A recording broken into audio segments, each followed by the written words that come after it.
চালের বাজার কি চলছে না? কিন্তু আপনি কি 180 টাকা চাল মানে কেজিতে চাল কিনছেন, না 60 টাকা কেজিতে চাল কিনছেন? ইস্যুটা ওইটাই, বাজার বাজারের মতো চলবে। একজন চাইলেও 180 টাকা সে চাইলে তো পাবে না, সেটা তো হবে না। আমরা যদি সেইটুকু আস্থায় না থাকতো যে 180 টাকা ওলাকে আমরা চাল দিব না, তার কাছ থেকে চাল কিনবো না, সেটুকু সেই আস্থাটুকু আমাদের আছে। আমার কাছে একসময় এক প্রতিনিধি এসে বলছিলেন আমরা কেন দুবাই থেকে ডলার বিক্রি করছে, আমরা কিনছি না কেন? দেখুন, তারা তাদের ডলার যে কোনো মূল্য চাইতে, আমার কাছে 170 টাকা চাই, 150 টাকা চাই, চাইতেই পারে তাদের ডলার। আমি এত পারচেজার, আমি তাদেরকে 122 টাকা বলছি বা 120 টাকা বলেছি, ইটস মাই রাইট, আমি কি দামে কিনবো?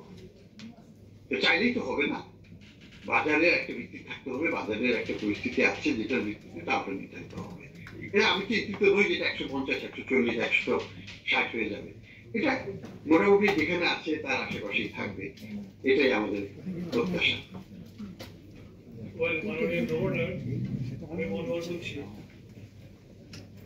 মোবাইল বেসড অ্যাগ্রিগেটেড বা সিন্ডিকেট যেগুলি আছে সেগুলিকে আপনাকে effectively for the time being control করতে পেরেছেন ও with regard to the sending of remittances from দেয়ার।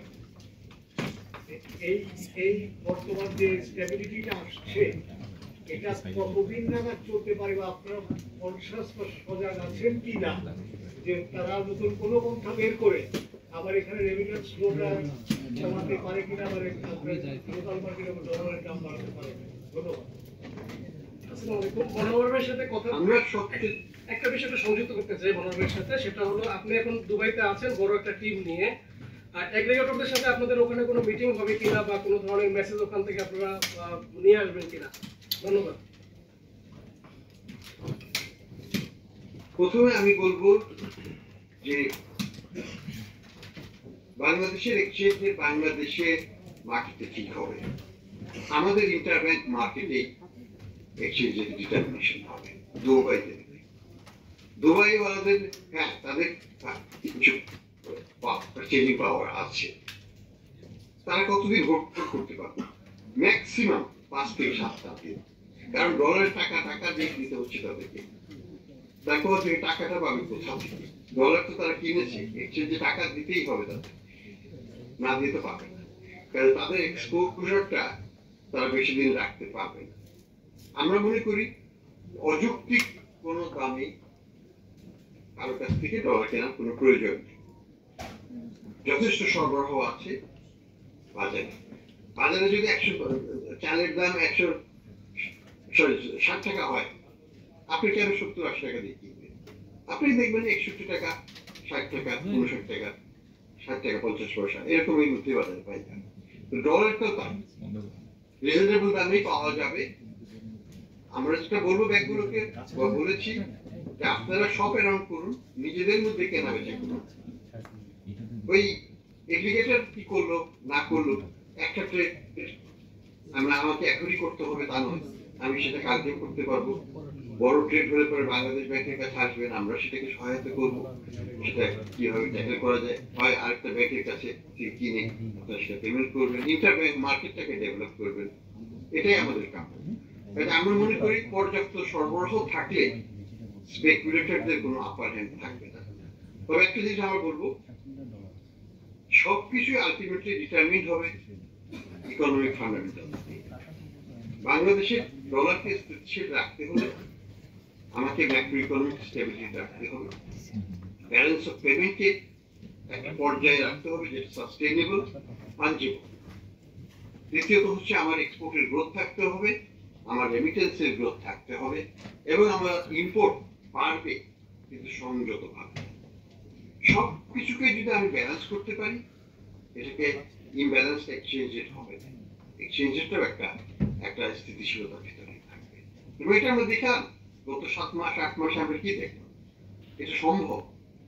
বাজারে কে স্থিতিশীল রাখা যায়, বাজারে স্থিতিশীল থাকে, স্পেকুলেটররা তখন যেটা করতে পারতো 8 মাস আগে, তখন যখন পারে নাই এখনো পারবে না ইনশাআল্লাহ। স্যার আমি রিজভি নওয়াজ চ্যানেল এ কাজ করি।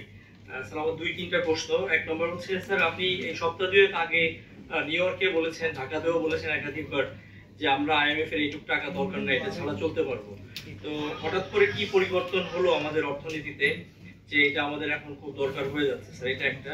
2 নম্বর হচ্ছে স্যার যে একটু বুঝতে চাই আমাদের যে 2টা কিস্তি, এই কিস্তির বাইরে গিয়ে কি আরো নতুন 3 বিলিয়ন পাবো? মানে আইএমএফ এরটা তো পাচ্ছি, তার সঙ্গে স্যার আপনি বললেন যে নতুন করে আরো 3 বিলিয়ন পাওয়ার আশা করতেছেন, 3.5 বিলিয়ন।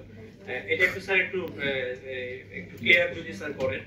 আর একটা হচ্ছে স্যার চালের বাজার আর ডলারের বাজার দুইটাকে স্যার সরলীকরণ হয়ে গেল কিনা? Thank you sir. আমি একটু বলতে চাই স্যার, আপনি সেটা বলেছিলেন স্যার যে আমাদের জুনের মধ্যে ইনফ্লেশন 7 থেকে 8% নেমে আসবে।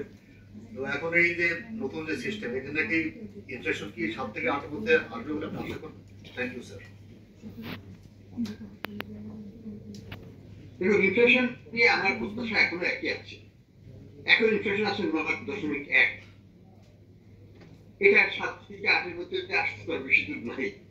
আমি আশা করি হয়তো আগের মাসে হয়ে যাবে, যে ডেটাটা আসবে আগের মাস মানে কি এই মে মাসের যে ডাটা আসবে সেখানেই হয়তো এটা 8 এর মধ্যে 8 ঘরে চলে আসবে, এবং তারপরে হয়তো এটা আরো কমবে।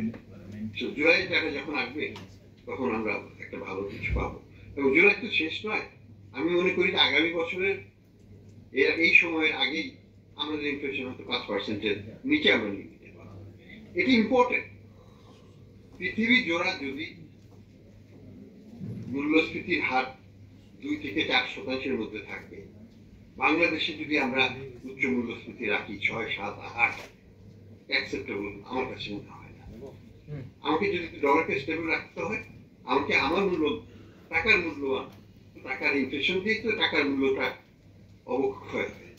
ইনফ্লেশনকে যদি আমি কমাতে পারি, আমি টাকার মূল্য ধরে রাখতে পারবো। একই সাথে আমি বলবো যে আমরা ইন্টারেস্ট রেটকে যথেষ্ট এখন উচ্চ পর্যায়ে আছে। ডলারের চাইতে টাকার রিটার্নটা অনেক বেশি, ফলে অ্যাজ এন অ্যাসেট ক্লাস টাকার একটা স্থান আছে। সেটা আমাদেরকে প্রোটেকশন দেবে এই সময়ে, এই মুহূর্তে আমাদের টাকার মূল্যবান ধরে রাখার জন্য। তো আমি আশাবাদী যে এটা হবে না, এবং ইনফ্লেশন টার্গেট আমাদের অ্যাচিভ করতে কোনো অসুবিধা হবে না।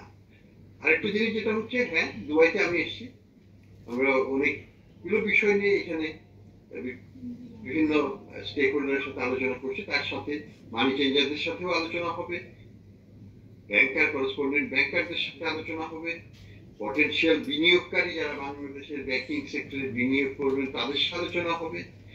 আমরা বিভিন্ন স্টেক হোল্ডারের সাথে আলোচনা করার জন্য এখানে এসেছি। আর আমি